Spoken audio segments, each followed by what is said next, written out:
మసాలాలో సహజమైన రుచి ఎన్ఎస్పీ మసాలాతో 100% natural spices, no chemicals and preservatives, pure flavour, strong aroma with NSP masala.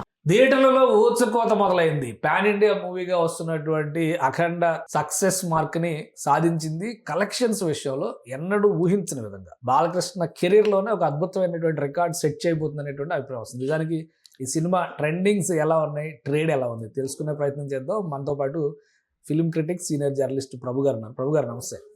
అఖండ దుమ్ము రేపుతుంది అని చెప్పారు అంటున్నారు. కలెక్షన్స్ కానీ ప్రీ రిలీజ్ బిజినెస్ కూడా నాకు వచ్చిన డేటా చూస్తే అసలు ముందున్న ఇన్ఫర్మేషన్ 135 కోట్ల వరకు థియేటర్కల్ రైట్స్, ఓన్లీ రైట్స్ కి 135 కోట్ల వరకు అయిందని చెప్పారు అంటున్నారు. నెట్ఫ్లిక్స్ ఓటీటీ రైట్స్ 80 కోట్లకి కొనుగోలు చేసింది అంటున్నారు. సినిమాకి పెట్టిన ఓవరాల్ బడ్జెట్ చూస్తే ఒక 120 కోట్లని మార్కెట్ లో టాక్ నడుస్తుంది. ఇప్పుడు 140 కోట్ల షేరు, 270 కోట్ల గ్రాస్ బిజినెస్ చేస్తే సినిమా సూపర్ హిట్ అనేటువంటి రేంజ్ కి వెళ్ళిపోద్ది అంటున్నారు. ఈ ఓపెనింగ్స్ ఎలా ఉన్నాయి మీకు? మీరు చెప్పినట్లు 120 బడ్జెట్ అనేటువంటిదని చూసారా, అది నాట్ రైట్. ఇంకా కాదు, సినిమా బడ్జెట్ 180 కోట్లు దగ్గర అయింది అనేటువంటిది కదా. 160 నుంచి 170 మధ్యలో అయింది అనేటువంటిది వెల్ మేడ్ ఫిలిం. మామూలు స్థాయిలో ఆ బడ్జెట్ రిచ్నెస్ ఉందా సినిమాలో? ఆ రిచ్నెస్ వెరీ ఫ్రేమ్ లో కనిపిస్తుంది. కాబట్టి ఆ బడ్జెట్ అనేటువంటి ఇప్పుడు నాకు యాక్చువల్ గా ఐఎమ్ నాట్ మంచి కనెక్టెడ్ విత్ ది ఫిగర్స్ వాటి గురించి నేను ఎప్పుడు మాట్లాడను కూడాను. అవన్నీ కూడా ట్రేడ్ సంబంధించినటువంటి పరిభాష. అయితే కలెక్షన్ల సునామీ, ఒక ప్రపంచం అనేటువంటిది జరుగుతుంది అనేటువంటిది మాత్రం అన్ని చోట్ల వస్తున్నటువంటి ఓవర్సీస్ నుంచి కానీ ఆల్ ఓవర్ ద గ్లోబ్ నుంచి వస్తున్నటువంటి సమాచారం. అంటే ఇప్పుడు మన జిల్లాల్లోనే ఓన్లీ ఏపీ తెలంగాణలో చూస్తే కూడా మీరు నైజాం రైట్స్ కానీ, ఉత్తరాంధ్ర 13 కోట్ల పైన బిజినెస్, ఒక్క రాయలసీమ సీడెడ్ ఏరియాలో 24 కోట్లు పెట్టి తీసుకున్నారు రైట్స్. ఆ రేంజ్, ఆ ఎక్స్పెక్టేషన్ సినిమాలో డెఫినెట్ గా అన్ని చోట్ల కూడా చాలా హై ప్రైసెస్ కి అమ్మేశారు. సినిమా ప్రీ రిలీజ్ బిజినెస్ అనేటువంటిది చాలా ఈ స్థాయి సినిమాలకి ఇంత ప్రీ రిలీజ్ బిజినెస్ అనేది ఇంత కంఫర్టబుల్ గా జరిగింది లేదు. కాబట్టి ఆ పాయింట్ ఆఫ్ వ్యూ లో ఎవ్రీథింగ్ వెల్ వెంట్. కానీ ఆ చివరిలో నిర్మాతలకు వచ్చినటువంటి ఫైనాన్షియల్ ఇష్యూస్, పాత బాకీల తాలూకు గొడవలు ఇవి తప్పితే ఈ సినిమాగా తీసుకొని చూస్తే మాత్రం మేకింగ్ కూడా ఎంత త్వరగా చేశారు. ఇంత పెద్ద స్పాన్ లో సినిమాని దీన్ని బోయపాటి ఇంత స్పీడ్ గా చేశాడు. ఆ విషయంలో కూడా బోయపాటిని అప్రిషియేట్ అవసరం ఉంది. ఎందుకంటే ఇంత స్పాను, ఇంత వైడ్ క్యాన్వాస్ ఉన్నటువంటి సినిమాని ఇంత గ్రాఫిక్స్ వర్క్స్ ఉన్నాయి, యాక్షన్ వర్క్స్ ఉన్నాయి, అన్ని విధాలుగా స్క్రిప్ట్ స్పీక్స్ వాల్యూమ్స్. అలాంటి ఒక స్క్రిప్ట్ ని ఇంత షార్ట్ టైమ్ లో యాక్చువల్ గా ఈ రోజు ఏ సినిమా తీసుకున్నా 3 ఏళ్ళు 4 ఏళ్ళు 2 ఏళ్ళు 3 ఏళ్ళు తక్కువేది కావట్లేదు. కానీ బట్ దిస్ ఫిలిం ఎప్పుడైపోయింది అన్నంత ఇదిగా చేయగలిగారు దాన్ని. So in every aspect the film deserves the appreciation. And ఇంకా ఓవర్సీస్ ఇది కూడా మనకు వస్తుంది కొంత ఇన్ఫర్మేషన్. ఒక అమెరికాలో, ఉత్తర అమెరికా ఆ రేంజ్ లో చూస్తేనే $5 లక్షల ప్రీ రిలీజ్, అంటే ఓన్లీ ప్రీ రిలీజ్ బుకింగ్స్ జరిగినాయి అంటున్నారు. హైదరాబాద్ లేదా తెలంగాణ ఓవరాల్ గా ప్రీ బుకింగ్స్ 3 కోట్ల టికెట్లు అమ్ముడని అంటున్నారు. సో అంత బిజినెస్ కి పాసిబిలిటీ ఉందా? ఇంత సంక్షోభం, ఇంత టెన్షన్, ఇదే సర్ప్రైజింగ్ ఫిగర్ లాగా 3 కోట్ల టికెట్లు మామూలు విషయం. ఆల్ ఓవర్ తెలంగాణ అయి ఉండొచ్చు. తెలంగాణ సిటీ జనాభా అంత లేదు. సిటీ అంటే 1 కోటి మంది, 1.5 కోటి జనాభా ఉంటుంది. సిటీ ఎంత మొత్తం మనం సినిమాకి వెళ్ళే వాళ్ళని లెక్కేసి కూడా 1 కోటి మందిని వేసుకుంటారు. ఆ 1 కోటి మందిలో 10% 15% పోతారు తప్ప అన్ని టికెట్లు దిగితే ఇదేదో ఒక ఎగ్జాగరేట్ ఫిగర్. కానీ బట్ అంటే ఓవరాల్ బిజినెస్ లో 3 కోట్ల బుకింగ్ అయి ఉండొచ్చు తెలుగు రాష్ట్రాల్లో కావచ్చు, లేదా ఓన్లీ తెలంగాణ వరకు అయి ఉండొచ్చు. సరే, ఏదైనా మనం ఏమంటారంటే, నేను ఎప్పుడు కూడా ఫిగర్స్ మాట్లాడటం అనేటువంటిది నేను ఎక్కువ చేయను. ఇవన్నీ కూడా అఫీషియల్ గా రావాల్సిన అవసరం. అఫీషియల్ గా రాకుండా మన ఫాన్సిబుల్ లాగా వాళ్ళు మాట్లాడుకున్నట్టు మాట్లాడుకోకూడదు. కానీ సినిమా మాత్రం ఒక ప్రపంచం, ఒక ఉధృతి, ఒక సునామీ, అది మాత్రం నిజం. కానీ ఇన్ని ఫిగర్లు అంతా ఇతరుడు ఎగ్జాగరేటెడ్ ఫిగర్స్ ఏం మాట్లాడటం నాకు తెలీదు.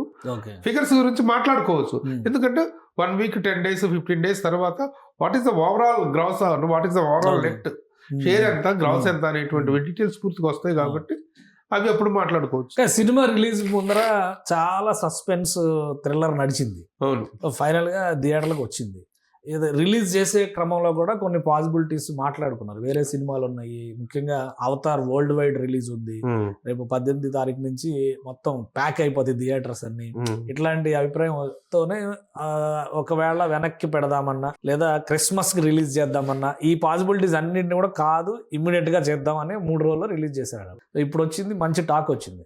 ఈ ట్రెండ్ న్యూ ఇయర్ వరకు కంటిన్యూ అవడానికి ఛాన్స్ ఉంటుందా ఈ వేరే 100% ఉంటుంది. ఎట్లాగంటే యాక్చువల్ గా అదే రోజు కనుక హడావుడిగా చేసేసి ఏదో తిమ్మి చేసేదో కింద మీద పడి వాళ్ళు చేస్తున్నట్లయితే 5వ తారీఖునే ఈ బ్యాడ్ ఆగిపోయింది అనుకున్నటువంటి బ్యాడ్ వచ్చిన వెంటనే కనుక చేసినట్లయితే అది సఫరింగ్ ఉండేది. కానీ ఈ 1 వీక్ అనేటువంటిది చాలా గోల్డెన్ పీరియడ్ అంటారు.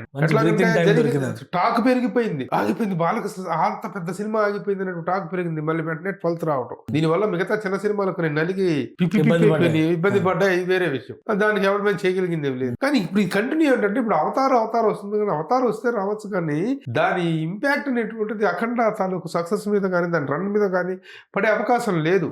అప్పటికి సెటిల్ అయిపోతుంది సినిమా. కానీ అవతార్ 3కి రాజమౌళి గారు కూడా ఏదో సస్పెన్స్ ఒక సర్ప్రైజ్ ఇవ్వబోతున్నారు. ఏదో ఆయన నెక్స్ట్ ఫిల్మ్ మహేష్ బాబు గారి సినిమాకి సంబంధించి కొన్ని ఏదో రిలీజ్ చేస్తారు, ఇట్లాంటివన్నీ జరుగుతున్నాయి. ఈ సస్పెన్స్ ప్యాకేజ్లు, సర్ప్రైజ్ ప్యాకేజ్లు ఇవేమన్నా ఎఫెక్ట్ చేస్తాయి? ఇది ఆల్రెడీ సెటిల్ అయిపోతుంది కదా అప్పటికి. దానికి అవతారం అనేటువంటిది యాక్చువల్ గా ఏంటంటే అవతారం అనేటువంటిది ఇంటర్నేషనల్ ఫిల్మ్, దాని రేంజ్ వేరు, దాని ఇది వేరు. ఇది రూరల్ అండ్ మాస్ కదా, అది మాస్ అది అప్పటికి సెటిల్ అయిపోతుంది సినిమా. ఇంకోటి ఏంటంటే ఇప్పుడు కాబట్టి దాని ఇంపాక్ట్ ఈ అవతారం కానీ ఏదంటే ఈ సెటిల్ అయినటువంటి సినిమా తాలూకు ఇంపాక్ట్ అనేటువంటిది 2 weeks 3 weeks 100% మొత్తం స్పీస్ అప్ చేస్తుంది. అంటే ఇంకోటి మధ్యలో ఎక్కడా కూడా గ్యాప్ వచ్చే అవకాశం కానీ లేదా హర్డిల్స్ వచ్చే అవకాశం కానీ లేదు. ఎందుకంటే వేరే సినిమాలు కూడా పెద్దవి ఏం కనిపించలేదు. మళ్ళీ సంక్రాంతి రిలీజెస్ వరకు 25th ఉన్నాయి పెద్ద సినిమాలు దొరికినాయి. చిన్న సినిమాల్లో పెద్ద సినిమాలు ఉన్నాయి 25th ఉన్నాయి. శంబాల ఒకటి, శ్రీకాంత్ కొడుకు సినిమా ఛాంపియన్, ఇవన్నీ ఉన్నాయి చిన్న సినిమాల్లో. పెద్ద సినిమాలు ఒక భారీ స్థాయిలో వస్తున్నాడు. ముఖ్యంగా ఛాంపియన్ గోయింగ్ అశ్విని దత్ గారి స్వప్న వాళ్ళు తీసినటువంటి సినిమా చాలా మంచి బజ్ వచ్చింది. ఆ సినిమా ఒకటి ఉంది, శంబాల ఒకటి ఉంది, 2-3 సినిమాలు ఏమి ఉన్నాయి. అయితే వాటికి దీనికి సంబంధం లేదు, ఇది ఒక సపరేట్. బట్ దీనికి ఒక రన్ టైం ఎక్కువ దొరికినట్టుగా చూడొచ్చు మనం. ఈ వారం నెక్స్ట్ వీక్ తర్వాత న్యూ ఇయర్ హాలిడేస్ వస్తున్నాయి కదా, సంక్రాంతి బిఫోర్ ఒక 1 week వరకు ఈ ట్రెండ్ కానీ సంక్రాంతికి కొత్తగా రిలీజ్ అయ్యే సినిమాలతో కూడా యాడ్ అవుతూ అఖండ కూడా పండగ ఫెస్టివల్ సినిమా అంతా హైందవ ధార్మిక ప్రపంచం గురించి డిస్కస్ చేసింది కాబట్టి అప్పటి వరకు రన్ టైం దొరుకుతుంది. ఒక 1 month పండగ దాకా. పండగ 9th నుంచి వేరే సినిమాలు పెద్ద సినిమాలు ఉన్నాయి కాబట్టి ప్రభాస్, రాజాసాబ్ కానీ, చిరంజీవి గారి సినిమా కానీ, వరప్రసాద్ గారు కానీ, ఇవన్నీ ఉన్నాయి కాబట్టి ఈ రన్ అక్కడ దాకా సస్టైన్ వెళ్తుంది, నో డౌట్. మీరు అనుకున్న అంచనాల ప్రకారం చూస్తే బిజినెస్ నిర్మాతల ఎక్స్పెక్టేషన్స్ తగ్గట్టుగా రేంజ్ బాలకృష్ణ గారి కెరీర్ లోనే ఇది బిగ్గెస్ట్ అంటున్నారు. ఆ రేంజ్ బిజినెస్ జరుగుతుంది. అలాగే నార్త్ లో కూడా ఏంటంటే ఇప్పుడు ఆల్రెడీ దురంధర్ అక్కడ సెటిల్ అయిపోయింది, పెద్ద హిట్ అయింది, ఓకే. ఇంకా మిగతా పెద్ద కాంపిటీషన్స్ కూడా పెద్దగా లేవు. అది పేట్రియాటిక్ స్పిరిట్, అదొక పేట్రియాటిక్ స్పిరిట్. ఇది కూడాను అంతకు మించినటువంటి పవర్ఫుల్ దీని కాబట్టి ఇది అక్కడ కరెక్ట్ 100% కరెక్ట్ అవుద్ది. కాబట్టి ముఖ్యంగా పాన్ ఇండియా లెవెల్లో ఎలాంటిది అయిపోతుంది అఖండ అనేటువంటిది మనం మాట్లాడుకుంటే, పాన్ ఇండియా లెవెల్లో పట్టుకుందంటే పూనకాలే డెఫినెట్ గా. ఎందుకంటే మొత్తం నార్త్ కనెక్టెడ్ కంటెంట్ ఎక్కువగా ఉంది. ఆ చివరిలో శివుడు వేషంలో వచ్చిన అతను కానీ మిగతా ఆర్టిస్టులు కానీ ఎక్కువగా తెలుగు సినిమా రీజనల్ సినిమా అయినప్పటికీ కూడాను ఆ స్పాన్ కి తగ్గ ఆర్టిస్టులు ఉన్నారు దీంట్లో.